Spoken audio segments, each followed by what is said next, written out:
Welcome back everybody, and today we're taking a look at another film in the Universal Horror Monsters and Curiosities box set. And today we're taking a look at 1943's The Mad Ghoul. So this is directed by James P. Hogan, who I've not seen anything else from before. Once again, a horror film clocking in at 65 minutes long. And yeah, this has got a fairly decent cast to this one. It's got the likes of George Zucco in it, who I've seen in 13 other films. He was in numerous kind of horror films in the late 30s and 40s in the likes of House of Frankenstein. It was in 3 of the Mummy sequels, the 1939 version of The Cat and the Canary, The Monster and the Girl, and alongside Bela Lugosi, it was in Voodoo Man.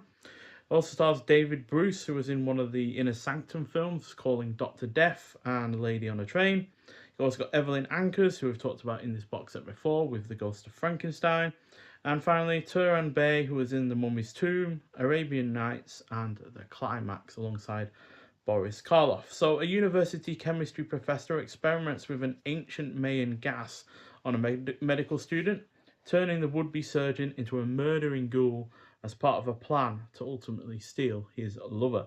So, although there isn't a great deal of tension to this, nor is it all that unpredictable, there is at least a good amount going on with its lead characters, especially when it comes to how influential being jealous of another person can be.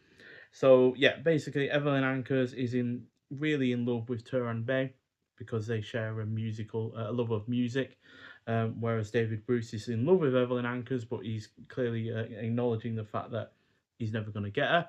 Whereas George Zucco is also in love with Evelyn Ankers' character, and therefore wants to dispense of Turan Bey, and also eventually David Bruce as well, which is why he gives him the main gas. So yeah, all in all, it's really nice to see that there's a grounded conflict between the characters rather than some outlandish plots like take over the world or enslave humanity or anything like that, which is yeah, a little bit more grounded than usual for these kind of films from this period.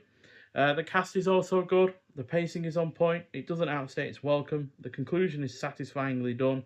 It is overall engaging, and the cinematography is well executed as well. So, yeah, a decent effort. It's going to get the same score though that I gave the other film that is on this disc, which was The Mad Doctor of Market Street, but it does still get a slightly higher score. So obviously I rate films on this channel out of 5 in terms of the star rating. So it's going to get a 3 out of 5. But if I was rating these out of 10, for instance, then the Doctor of Market Street would get 5.5, and this will get a 6 because, like I said, there's just a little bit more going on under there than usual. So yeah, overall a slightly better effort than the prior film on this disc.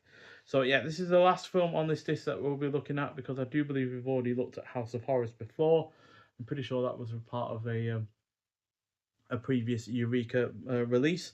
But nonetheless, this is in 137:1 aspect ratio, black and white, 2.0 DTS HD MA audio, and it's a 1080p presentation, and it looks and sounds perfectly good. Also not a film that I've owned before as well, just like Mad Doctor of Market Street, which, like that one, I've also not seen before this release. You've also got English language soundtrack and English subtitles as well for the deaf and hard of hearing. So yeah, like I said, the last film on the Madman Mayhem disc of this release. So we will be moving on to the Supernatural Shockers Part 1 part of this release with Cult of the Cobra.